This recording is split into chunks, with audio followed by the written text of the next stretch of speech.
আমি তো কখনো নিচে কি আছে তা তো দেখিনি।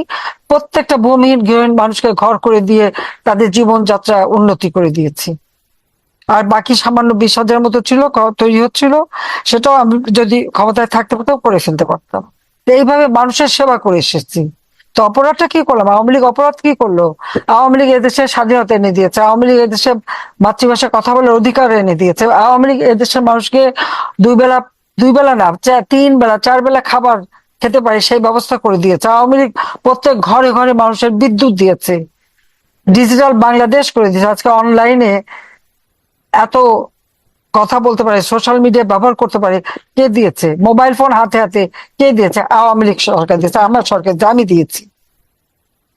ওই ইউনুসও যে ব্যবসা করে খায় গ্রামীণ ফোনের, ও ব্যবসা আমি তাকে দিয়েছি। গ্রামীণ ব্যাংকে 400 কোটি টাকা দিয়েছে, সেটাও মেরে খেয়েছে। একটা একটা লোভী চোর বাটপার খেয়ে চলে গেছে, এখন আর একটা আসছে। শিশু মরে যায়, উনি যান মেয়েকে আর বউকে নিয়ে থিয়েটার দেখতে, সিনেমা দেখতে, আর মা সন্তান হারা কোলে লাশ নিয়ে কাঁদে। এই হলো এদের চেহারা। এই, তাহলে এই মানুষের উপরে এইরকম জুলুম অত্যাচার তারা করে যাচ্ছে, এর বিচার ইনশাল্লাহ হবে। আল্লাহ এমনি এমনি বাঁচিয়ে রাখেনি। আর আমি খুব তাড়াতাড়ি আসবো। সেই জুলাই মাসে আন্দোলন শুরু হলো, 1 তারিখ থেকে আন্দোলন, যতক্ষণ পর্যন্ত ছাত্ররা কোনো ইটি না করছে তাদের তো কিছু বলা হয়নি।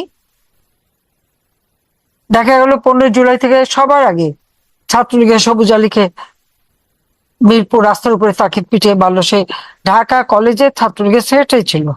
এবং এইভাবে একে একে আমাদের ছাত্রলীগ, যুবলীগ, স্বেচ্ছাসেবক লীগ, এবং শুধু ঢাকা না, ঢাকার বাইরে গাজীপুর, সেই ঝিনাইদহ থেকে শুরু করে বিভিন্ন এলাকায় আমাদের নেতাকর্মীর উপরে নির্যাতন।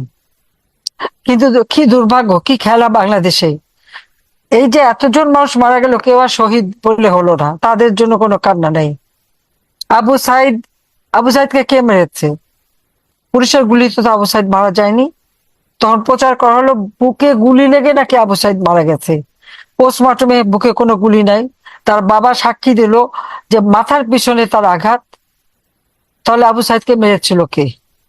ওরা নিজেরা, তারেক জিয়া লন্ডন থেকে বলছে লাশ ফেলো, সরকার পড়ে যাবে, তারা সেটাই করেছে, লাশ ফেলেছে যাতে সরকার পড়ে যায়।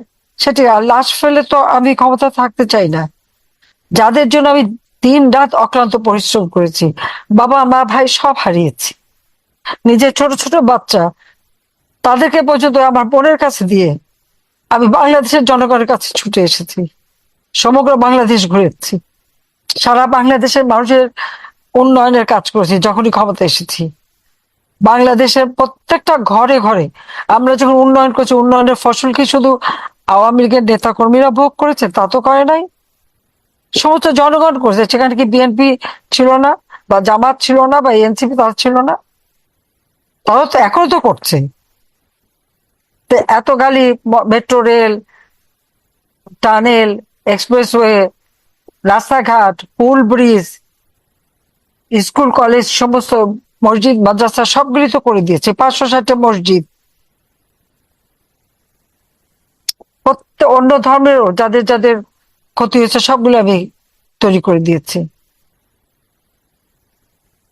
কমই মাদ্রাসাগুলির উন্নতি করেছি,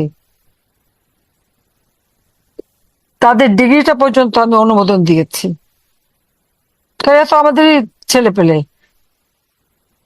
হ্যাঁ, আমি জঙ্গি দমন করেছি, সন্ত্রাস দমন করেছি, চাঁদাবাজি মাস্তানি দমন করেছি, মানুষের জীবনে শান্তি নিরাপত্তা দিয়েছি, খাদ্য উৎপাদন বাড়িয়েছে, সকলের পেটে খাবারের ব্যবস্থা করেছি, পুষ্টির ব্যবস্থা করেছি, রোগে ওষুধের ব্যবস্থা করেছি। কমিউনিটি ক্লিনিকের মাধ্যমে 30 প্রকার ওষুধ বিনামূল্যে আমি দিতাম। যা করেছি মানুষের জন্য, আমরা তো কিছু করিনি। মিথ্যা অপবাদ ছড়াচ্ছে কি এত এত টাকা নাকি পাচার করেছি। পার্লামেন্টে দাঁড়িয়ে মিথ্যা তো বলে দিও 234 বিলিয়ন পাচার করেছি। আমি 450 বিলিয়নের আমাদের জিডিপি, তাহলে 450 বিলিয়নের জিডিপি, এটা তো ওয়ার্ল্ড ব্যাংক, আইএমএফ বা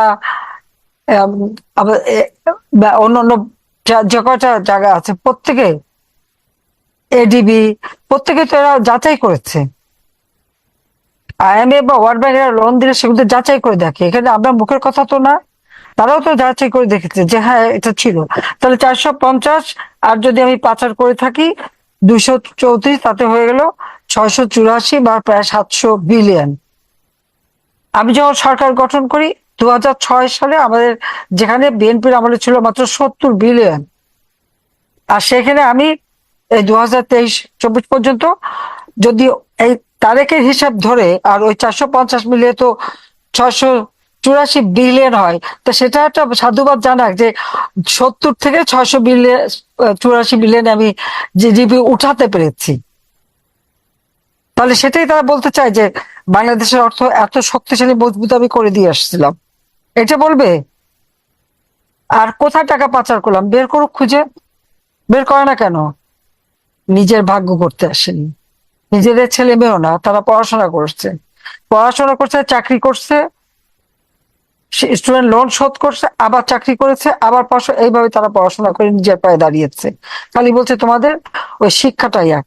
হ্যাঁ, একটাই করেছিলাম, ওই শেষবেলা সবার জন্য 10 কাঠা করে জমি, সেটাও টাকা দিয়ে কিনেছি, বিনা পয়সা না। খালেদা যেহেতু বিনা পয়সায় বাড়ি নিয়েছে, যে বাড়িতে এখন তারিক যে থাকে, কারণ আমাদের দেশে নিয়ম আছে, রাষ্ট্রপতির পরিবার তাদেরকে সুযোগ সুবিধা অনেক কিছু দেয়, আমরা তো তা নেইনি।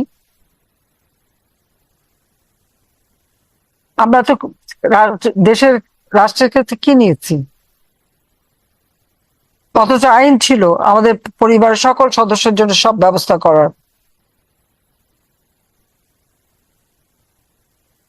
এমনকি আমি প্রধানমন্ত্রী হয়েছি, আমি তো কখনো নিজে কি আছে তা তো দেখিনি।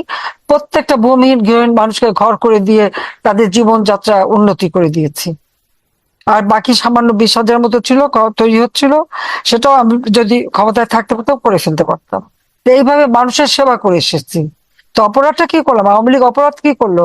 আওয়ামী লীগ এদেশে স্বাধীনতা এনে দিয়েছে, আওয়ামী লীগ এদেশে মাতৃভাষায় কথা বলার অধিকার এনে দিয়েছে, আওয়ামী লীগ এদেশের মানুষকে দুই বেলা, দুই বেলা না, 3 বেলা 4 বেলা খাবার খেতে পারে সেই ব্যবস্থা করে দিয়েছে। আওয়ামী লীগ প্রত্যেক ঘরে ঘরে মানুষের বিদ্যুৎ দিয়েছে, ডিজিটাল বাংলাদেশ করে দিয়েছে। আজকে অনলাইনে এত কথা বলতে পারে, সোশ্যাল মিডিয়া ব্যবহার করতে পারে, কে দিয়েছে? মোবাইল ফোন হাতে হাতে কে দিয়েছে? আওয়ামী লীগ সরকার দিয়েছে, আমার সরকার, আমি দিয়েছি।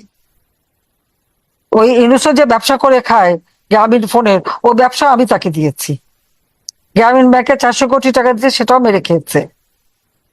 একটা একটা লোভী চোর বাটপার খেয়ে চলে গেছে, এখন আর একটা আসছে। শিশু মরে যায়, উনি যান মেয়েকে আর বউকে নিয়ে থিয়েটার দেখতে, সিনেমা দেখতে, আর মা সন্তান হারা কোলে লাশ নিয়ে কাঁদে। এই হলো এদের চেহারা। এই তাহলে এই মানুষের উপরে এইরকম জুলুম অত্যাচার তারা করে যাচ্ছে, এর বিচার ইনশাল্লাহ হবে। আল্লাহ এমনি এমনি বাঁচিয়ে রাখেনি।